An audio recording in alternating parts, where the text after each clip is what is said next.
8 de la mañana, 14 minutos. En las últimas horas ha trascendido una reunión que tuvo en Casa de Nariño el presidente Gustavo Petro con integrantes del Consejo Gremial. Era algo que se estaba esperando desde ese triunfo de Gustavo Petro. Aquí incluso varios representantes gremiales, por ejemplo, Jorge Bedoya de la SAC, dijo y anunció acá que estaba esperando ese contacto para hacer con el presidente Gustavo Petro y poderse reunir después de esas elecciones. Por supuesto, un tema clave en esta reunión fue la reforma tributaria, fue uno de los temas centrales, Jesús, del encuentro. El gobierno está abierto, según se ha conocido, para escuchar todas las propuestas que dicen desde Casa de Nariño ayuden a mejorar la reforma tributaria. Pero preguntémosle a alguien que estuvo ahí, al doctor Jaime Alberto Cabal, director nacional de FENALCO y además hace parte del Consejo Gremial, por supuesto, este gremio. Bienvenido a RCN Mundo, doctor Cabal. Bueno, muy buenos días para ustedes. Un saludo muy cordial a todos los oyentes de RCN Mundo. Doctor Cabal, había mucha expectativa por ser el primer encuentro de los gremios empresariales, económicos, industriales del país con el presidente electo Gustavo Petro. ¿Cómo se dio este encuentro y cómo hablaron el tema de la reforma tributaria? Es decir, ¿qué es lo que más le expresaron ustedes de preocupación al presidente Petro con la reforma? Bueno, básicamente fue un encuentro cordial. Yo creo que el presidente Petro, que estuvo acompañado de varios de sus ministros, pues reconoce claramente una institucionalidad económica en los gremios nacionales, los principales gremios que conformamos al Consejo Gremial Nacional. Y obviamente, pues desde la campaña, le hemos ofrecido tener un canal abierto de diálogo, de interlocución para discutir las distintas iniciativas de su gobierno, en unas veces para coincidir y obviamente apoyar y en otras veces también para disentir y tratar de proponer temas alternativos o cosas alternativas. En el caso de la reforma tributaria, que fue uno de los temas que se habló, pues nosotros hemos planteado una posición en que la reforma tributaria podría afectar fuertemente el crecimiento de la economía y el empleo si no se le hacen algunos cambios importantes. Puede afectar la capacidad de ahorro, de consumo, de inversión de los colombianos. Y obviamente, pues dentro de ese diálogo hubo apertura a presentar algunas alternativas diferentes. Ahí discutimos algunas como, por ejemplo, la importancia de que no todo sea vía nuevos impuestos, sino que también se tenga en cuenta la posibilidad de ingresos del Estado a través de la venta de activos improductivos que tiene o de los recursos de la SAE incautados al narcotráfico que están ahí y que suma más de 22 billones en los últimos 2 años y medio. Es decir, hay alternativas distintas de generar unos impuestos que aprieten de una manera importante a la clase media y también impuestos que van dirigidos, lamentablemente, afectarán a las clases populares. Entonces, de eso se trató, fue una reunión cordial, pero una reunión también franca. Doctor Cabal, el ministro de Hacienda ha dicho desde el comienzo, el doctor Ocampo, que la meta de los 25 billones de recaudo de la reforma tributaria no se cambia y que espera de los empresarios propuestas. Usted acaba de esbozar una muy interesante, venta de activos improductivos, es decir, que esa meta eventualmente de los 25 billones no sea vía impuestos, sino también con otras alternativas como esta. ¿Qué activos improductivos tendría hoy por hoy el Estado para vender y recaudar? Bueno, esa es una pregunta bien importante, Jesús, porque nos permite explicar que el gobierno tiene inversiones en muchas empresas, por ejemplo, de energía eléctrica de los departamentos, que perfectamente podían ser vendidas al sector privado. Tienen acciones en muchísimas compañías. Eh, Ceder a la venta un 5% adicional de Ecopetrol, por ejemplo, significaría cerca de 11 billones de pesos.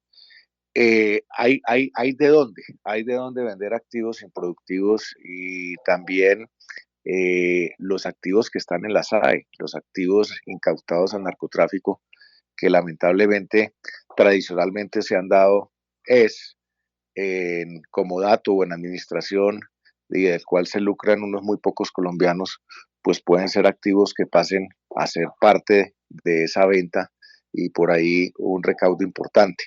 Pero también hay otra fuente, porque no se trata solamente de generar nuevos ingresos, lo que necesita el gobierno es la sostenibilidad fiscal del país y también hay otras formas y es manejando pues una austeridad en el gasto, la eliminación de algunas entidades del Estado que no tienen ningún sentido, o también, por supuesto, no ha dicho el ministro todavía cuánto esperan recaudar vía control de la evasión y del contrabando. Ahí hay unas fuentes de recursos también muy importantes que evitarían gravar de una manera considerable a los colombianos. Ahora, doctor Cabal, para seguir en esa misma línea de la propuesta muy interesante, muy llamativa de los bienes de la SAE, recordemos que al propio presidente Petro esto no es, o mejor dicho, los bienes de la SAE no son ajenos. Ya él mencionaba que tenía algunos intereses en esos bienes desde su propio discurso de posesión el 7 de agosto. ¿Cómo le recibió esa propuesta o qué les ha manifestado o qué sabe usted qué están pensando al respecto? Bueno, la verdad es que esa iniciativa, eh, digamos que el presidente no comentó una por una, sino que se mostró abierto a que la discutiéramos con el ministro. Durante la convención bancaria tuve oportunidad de comentarle esta iniciativa al ministro y entiendo que le sonó y quedaron de estudiarla. Por supuesto que eso implicaría en la misma reforma tributaria hacer un cambio en la ley, porque la destinación de esos recursos hoy creo que van directamente a las Fuerzas Armadas y a otras organizaciones del Estado, o sea que tendría que liberarse para poder ser vendidos, pero eso puede ser un artículo complementario de la reforma tributaria. Dos temas también, doctor Cabal, en términos laborales, pues que definitivamente el gobierno deja para el 2023 la discusión de esa reforma laboral para ambientar mejor la propuesta y dialogarlo con ustedes los gremios, y lo otro es que ya se acercan los meses de los BRE, es decir, el fin de año, y empieza a ambientarse también la discusión del salario mínimo, otra de las propuestas que también ha generado controversia por parte del gobierno Petro. ¿Cómo están en este momento las discusiones para lo que viene de cara al alza del salario mínimo? Bueno, como todos sabemos, la ministra de Trabajo ha tenido la iniciativa y también hay unos proyectos radicados por el Partido Liberal y por el Partido de los Comunes para cambiar las horas extras a partir de las 6 de la tarde y no de las 9 de la noche como está en la ley, e incrementar al 100% los recargos de dominicales y festivos. Esto pues conllevaría un fuertísimo incremento en los costos laborales y obviamente esto generaría en muchos sectores pues un alza de precios y sería digamos una medida totalmente inflacionaria. Esto pues lo planteamos también ayer en la discusión con el presidente y además haciéndole saber que no es sensato tramitar una reforma tributaria que va a golpear y que va a generar, digamos, un impacto importante en el sector empresarial y al mismo tiempo una reforma laboral que causa un efecto adicional.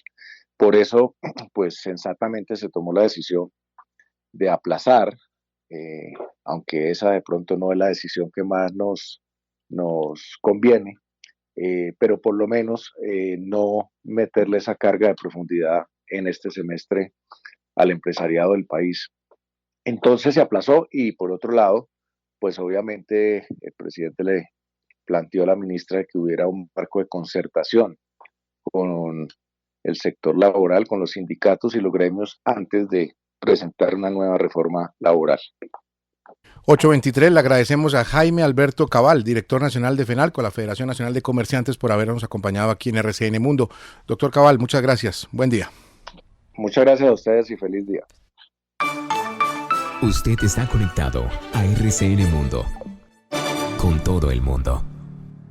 8:24, y anoche, en una visita express, llegó desde España, llegó a Bogotá, llegó a Colombia, el presidente del gobierno